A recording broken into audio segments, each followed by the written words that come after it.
She was his victim. She was definitely his victim. And a lot of what she did in blaming me was to avoid her getting hit. When my dad would beat my mom and I would see blood on the sheets the next morning, I knew it was because of me. He was beating her because I failed. She was his victim. You wrote about all that too. Again, I'm not trying to have you revisit it.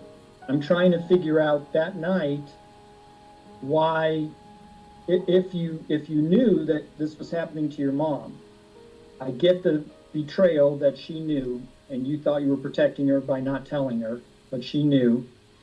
Still, if you have this burning hatred towards your dad, you had no thought about rescuing your mom at all? A series of incidents told me that my mom would not just not take our side, but egg him on. When I found one of my mom's suicide notes and I called my brother and said, Mom's going to commit suicide, we need to do something. My brother had gone to my mom, this was a few years before, and said, leave Dad, we'll leave with you. We'll go back to New Jersey. And my mom said, I'm never leaving your father. Your father is a great man, and I'm his wife, and that's who I am. Through step by step, my mother had shown that she was united with my dad, but I still didn't believe she knew. And when I found out that she knew, I no longer saw him and her as different. They were different. She was his victim. I should have known that. I should have separated it in my mind. But at that night, I saw them as one person. Had she not been in the room, maybe it would have been different. It would have been different. But wait a minute. I'm going to ask you about that, because when you shot him the first time, she was still alive. You had to go out and reload to kill her. Yes. All I heard was a no, and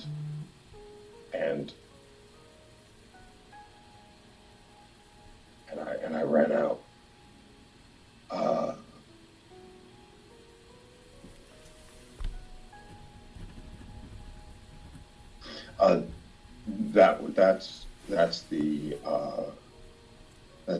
That's the part of this that is the hardest, and you're right.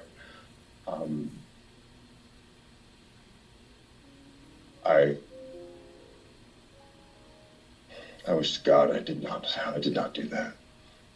Well, so after the murders, are you doing okay? You need a break? Yeah, no, that's fine. Well, you're not fine. No one would be fine after discussing this.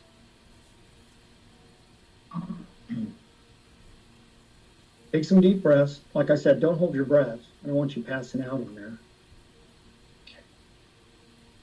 So, after the murders,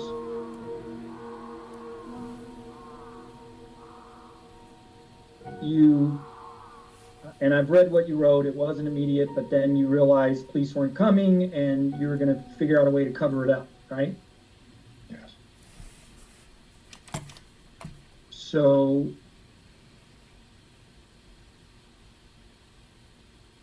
did it ever occur to you that maybe you're putting other people in danger by just disposing of guns? Not at that time, no. Where'd you dump them? Off of Mulholland Highway. Okay. Chance anybody could find them, right? Yes. What about, and this, I know I've read both briefs, but what about the money afterwards and the spending sprees? It's shameful. I mean, why do you think why do you think that was? You know, I was torn between hatred of myself over what I did and wishing that I could undo it, and trying to live out my life as making teenager decisions, and I bought a Rolex. Buying a Rolex, which is just an incredibly callous act, made me to make myself feel more like a man. To say, okay, I'm a man now, as if that's going to make me a man. buying a suit. What was your purpose in getting the guns? I assume we'll get to the night of August 20th, and Yep. okay. We're about there. Okay. My purpose in getting the guns was to protect myself in case my father or my mother came at me to kill me, or my father came in the room to rape me. That is why I bought the guns. Okay. And how many guns were purchased? 2. Why was that? One for me and one for Lyle. So Lyle, you believe, was going to assist you or was going to help you in some way if you were attacked? Yes, but he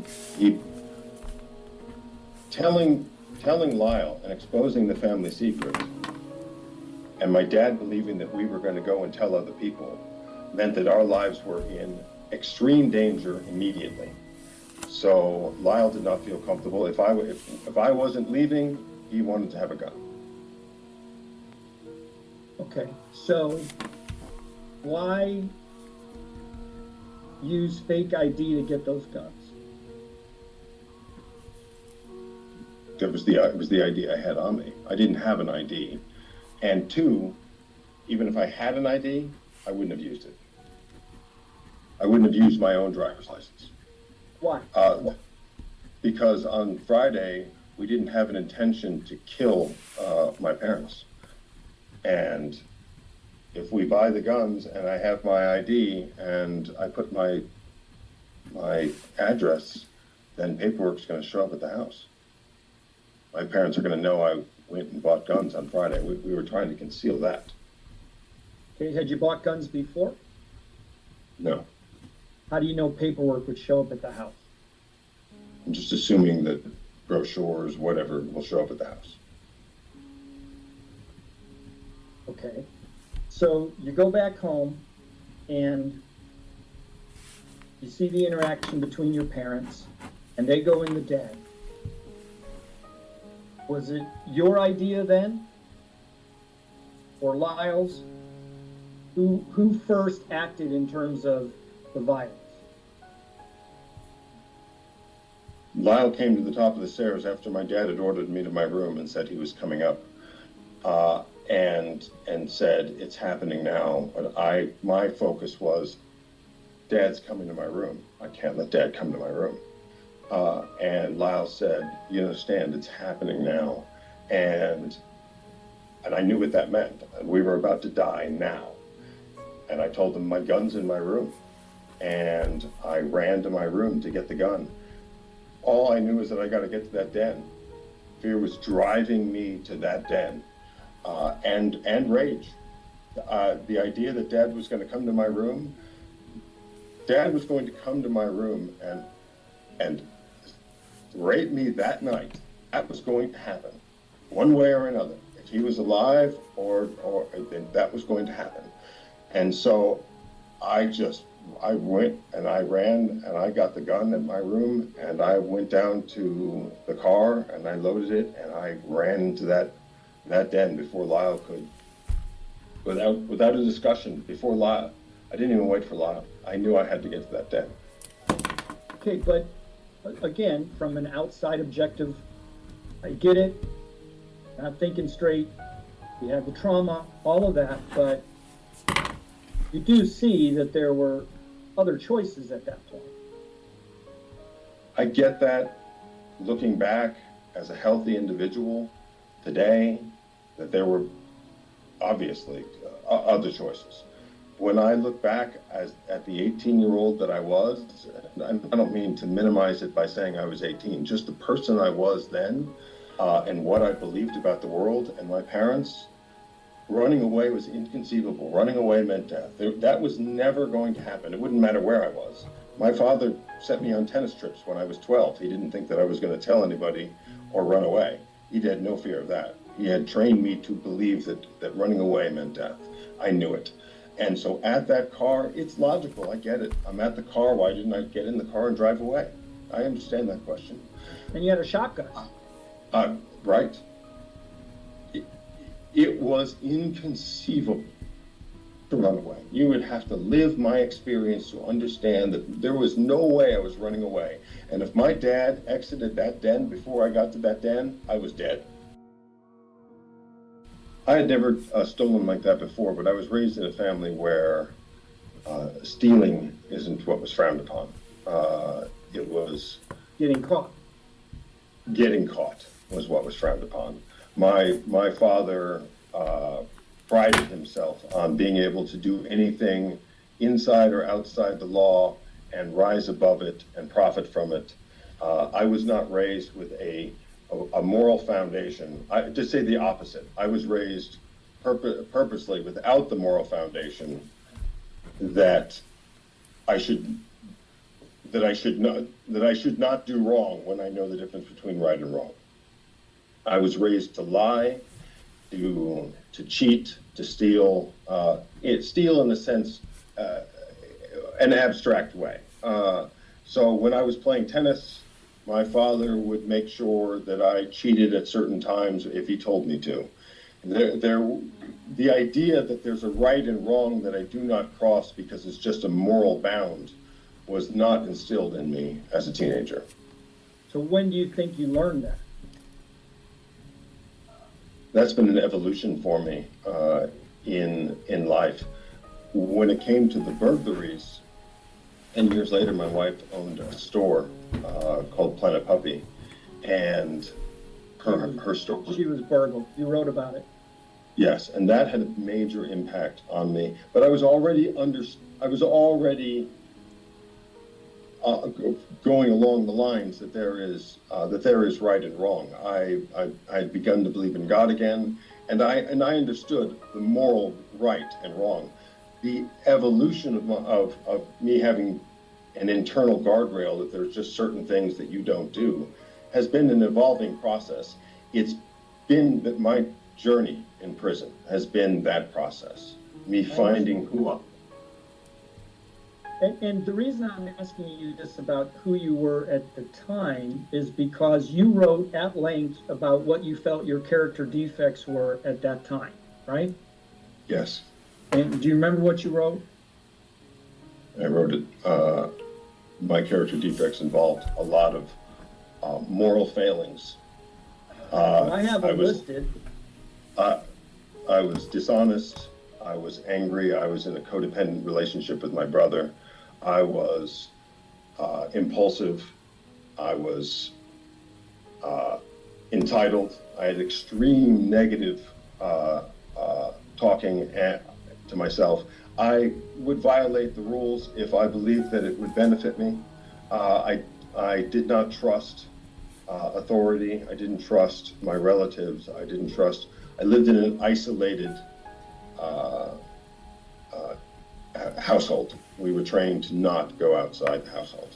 So I had deep character failings. Okay. But I'm talking about, and these were, you recognize now, these were instilled even before the murders. Absolutely, yes. I don't know that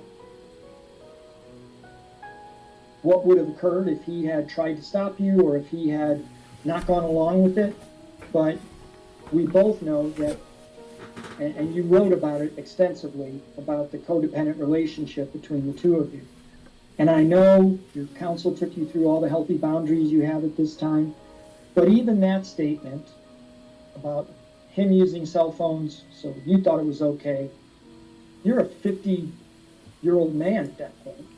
And, you know, I don't know if you still knew you had the one in November. I didn't ask you that question, but it's problematic to me that you would see that as some kind of tacit permission, and that's problematic.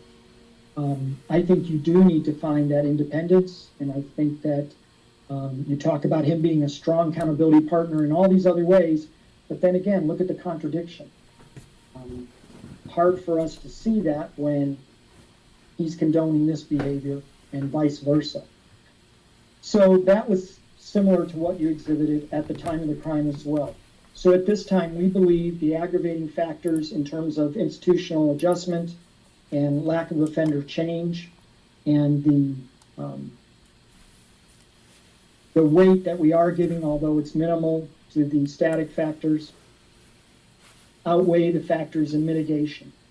But we have given all the mitigating factors consideration and weight, and I think that is a lot of the reason why this is a 3-year denial. I can just tell you that oftentimes when we have people with a pattern of rule violations, cell phones, as recent as yours, could easily and routinely would be a 5-year denial. But every case is different, every case is individual, and I think you've mitigated a lot of that today by coming in and being candid. Under Marcy's law, we're required to consider a 10 or 15-year denial, but we find by clear and convincing evidence that's not warranted.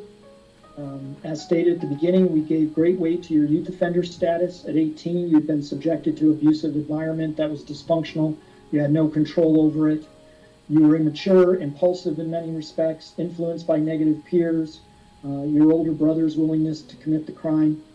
You didn't weigh consequences. You didn't make good choices. Your actions and decisions in many respects showed impetuous thinking, heedless risk-taking.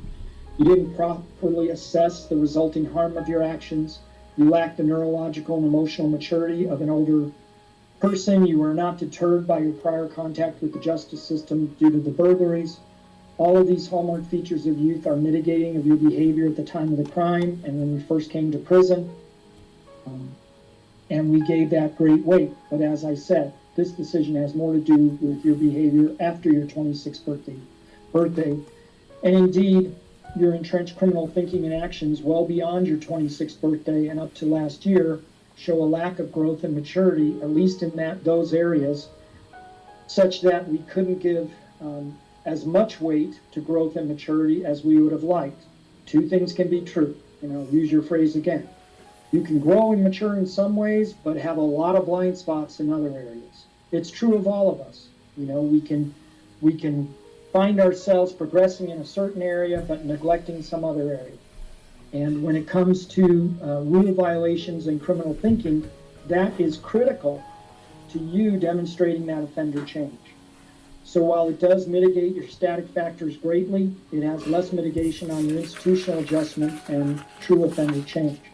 We also gave special consideration to your age, your length of confinement, and your physical condition. We recognize that violence decreases after the age of 50. You're now 54. We recognize you haven't been violent for 11 years in prison.